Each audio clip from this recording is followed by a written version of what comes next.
এরকম একজন অর্থবহ অপদার্থ স্বরাষ্ট্র উপদেষ্টাকে আগামীকাল 2:30টার আগে আমার ভাইয়ের জানাজার পূর্বেই তাকে পদত্যাগ করতে হবে। একই সাথে আমরা জানি যারা দেখে যে পুলিশ প্রশাসন কাজ করে সেটা দায়িত্বে রয়েছেন প্রধান উপদেষ্টার স্বরাষ্ট্র মন্ত্রণালয় সংক্রান্ত বিশেষ সহকারী খুদাবস চৌধুরীকে পদত্যাগ করতে হবে। আমরা যদি আমার ভাইয়ের জানাজার পূর্বে যদি এরকম তাদেরকে পদত্যাগ করতে না দেখি তাহলে আগামীকালকে জানা যায় প্রধান উপদেষ্টা ইউনূসকে আমরা অংশ করতে দিব না। শহীদ ওসমান হাদিকে গুলি করে হত্যা করা কি কোনো বিচ্ছিন্ন ঘটনা হতে পারে?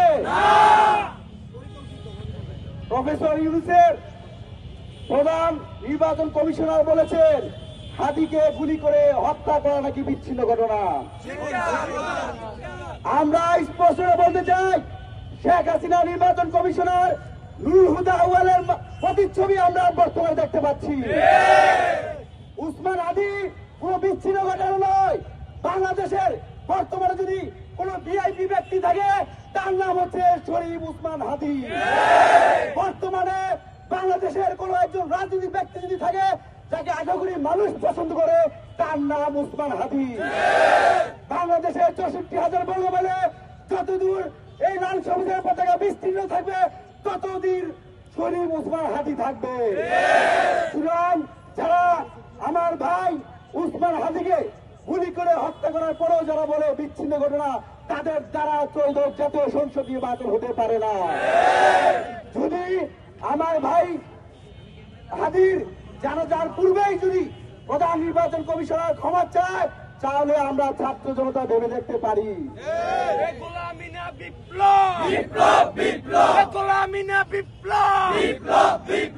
দিল্লি না ঢাকা, পিন্ডি না ঢাকা। ভারত আমাদের এমন এক বন্ধু যারা বর্ষাকালে তিস্তা দিয়ে মানুষকে মেরে ফেলে। ভারত আমাদের এমন এক বন্ধু যারা আমাদের বোন ফেরানিকে হত্যা করে কাটা তারে ঝুলিয়ে রাখে। ভারত আমাদের এমনই বন্ধু যারা 2014 সালের ভোটার বিল নির্বাচন, 18 সালে ভোট ডাকাতি নির্বাচন, 24 সালে দাবি নির্বাচনকে বৈধতা দেয়। ভারত আমাদের এমনই বন্ধু যারা 2024 সালে জুলাই আগস্ট কলমপুর থেকে 2000 মানুষের মায়ের মুখ খালি করেছে, বাংলাদেশ থেকে লক্ষ কোটি টাকা পাচার করেছে, সেই খুনি ফ্যাসিস্ট শেখ হাসিনাকে আশ্রয় দেয়।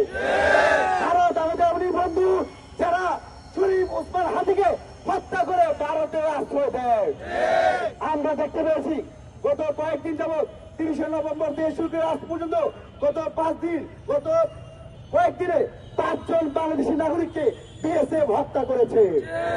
আমরা আজকের এই বিক্ষোভ মিছিল থেকে স্পষ্ট করে বলতে চাই সীমান্তে এখন পর্যন্ত প্রায় 5 শতাধিক যে হত্যা হয়েছে প্রত্যেকটা হত্যার সুষ্ঠু তদন্তের সাপেক্ষে বিচার করতে হবে। একই সাথে আমাদের বন্ধু বাংলাদেশের রত্ন স্বাধীনতার সার্বভৌমত্বের প্রতীক শরীফ ওসমান হাদিকে যারা হত্যা করেছে তাদেরকে যতদিন না পর্যন্ত বাংলাদেশে ফিরিয়ে দেওয়া হবে ততদিন পর্যন্ত বাংলাদেশের এই জমিনে রাজনীতির এই বুকে ভারতীয় হাই কমিশন থাকতে পারে না।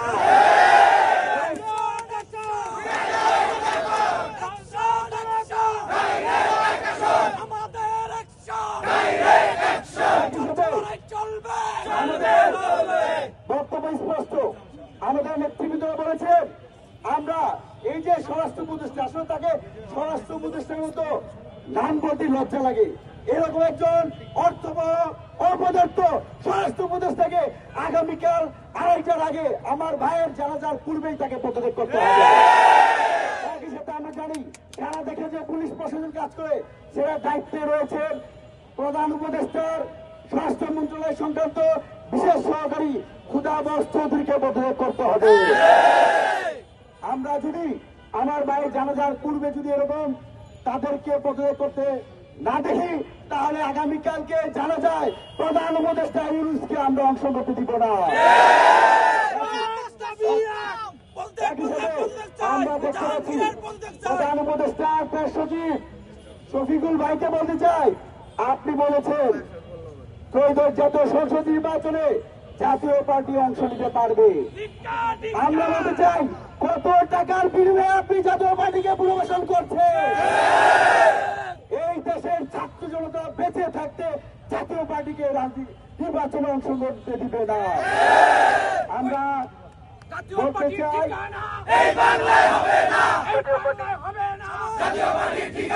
জাতীয় পার্টির ঠিকানা একটা একটা চাপাতর একটা একটা চাপাতর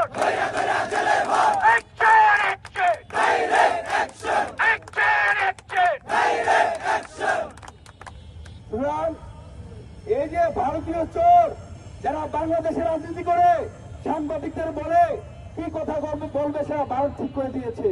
সুতরাং এরকম ভারতীয় চোর শেখ হাসিনার গৃহপালিত পশু বলা যায় এই জাতীয় পার্টির রাজনৈতিক কর্মকাণ্ড নিষিদ্ধ করতে হবে। একই সাথে আমাদের কষ্ট লাগে, আমরা দেখতে পাই যে আমাদের মেম্বার নির্বাচন, চেয়ারম্যান নির্বাচন বা জাতীয় সংসদ নির্বাচন আসলে যারা জীবনে জুম্মার নামাজ পড়ে না তারা 5 ওয়াক্ত টুপি মাথায় দিয়ে তারা নামাজ পড়তে যায়। একই সাথে গত 1.5 বছর যারা ক্ষমতার মসজিদে ছিল, গত 1.5 বছর জুলাইকে অক্ষুণ্ণ রাখার জন্য কোনো কাজ করে নাই, যারা চুরি ডাকাতি দুর্নীতির মধ্যে ছিল তারা এখন বাংলাদেশের পতাকা মাথায় দিয়ে জনতার কাতায় মিশতে চায়। এরকম বন্ধ প্রতারকদেরকে এই দেশের জনগণ মেনে নিবে না। এই যে সদ্য পদত্যাগকারী উপদেষ্টা মাহফুজ আলম, তিনি গণমাধ্যমের দায়িত্বে ছিলেন, তথ্য প্রযুক্তি মন্ত্রণালয়, বাংলাদেশে যে বিদ্যমান টিভি চ্যানেলগুলো রয়েছে এই টিভি চ্যানেল পত্রিকাগুলো থেকে কি আওয়ামী লীগের দাসদেরকে বিদায় করতে পেরেছে? ন্যূনতম কি গণমাধ্যম সংস্কার হয়েছে? তারা আজকে বলে লাশের বদলে লাশ দিবে। আরে ভাই, গত 1.5 বছর তোমরা কি করেছিলা? ওই হেয়ার রোডে মাসে 1.5 লক্ষ টাকার বেতন, 5 লাখ টাকার আসবাবপত্র, 8 লাখ টাকার বিমান ভাতা থেকে শুরু করে এইরকম সুযোগ সুবিধা ছাড়া এদেশের মানুষের জন্য কিছু করো নাই। সুতরাং তোমাদের মতো যারা সুবিধাভোগী সে আসিফ মাহমুদ, তাদেরকে দেশের মানুষ আগামী জাতীয় নির্বাচনে অংশগ্রহণ করতে দিবে না। আমরা আমাদের দাবি আবারও স্পষ্ট করতে বলতে চাই, আগামীকাল আমার ভাই বাংলাদেশের রত্ন, স্বাধীনতার সার্বভৌমত্বের অখণ্ডতার প্রতীক, ভারতীয় আগ্রাসনের মাধ্যমে যে শহীদ হয়েছে ওসমান হাদির জানাজার পূর্বেই স্বরাষ্ট্র উপদেষ্টা জাহাঙ্গীর বিশেষ সহকারী খুদাবসকে পদত্যাগ করতে হবে। একই সাথে বাংলাদেশে যেহেতু প্রত্যেকটা সন্ত্রাসীদের অবরণ্য হয়েছে ভারত, সেই ভারত যদি ওসমান হাদির সন্ত্রাসীদেরকে বাংলাদেশে ফিরে না দেওয়া হয় তাহলে তাদের দূতাবাস বন্ধ করে দেওয়া হবে। যদি আমাদের দাবি না মানা হয় তাহলে কিন্তু আমরা আর এই রাজু ভাস্কর্য, শাহবাগ বা ঢাকার বিভিন্ন পয়েন্টে থাকবো না। আমরা কোথায় যাব? আমরা কোথায় যাব? আমরা কিন্তু যমুনা আর ছাড়বো না। আমাদের দাবি না, বাংলাদেশের 18 কোটি মানুষের দাবি। আমি নাজমুল হাসান বলেছি, আশা করি আগামীকাল দুপুরের মধ্যে আমাদের দাবিগুলো জাহাঙ্গীরের পদত্যাগ।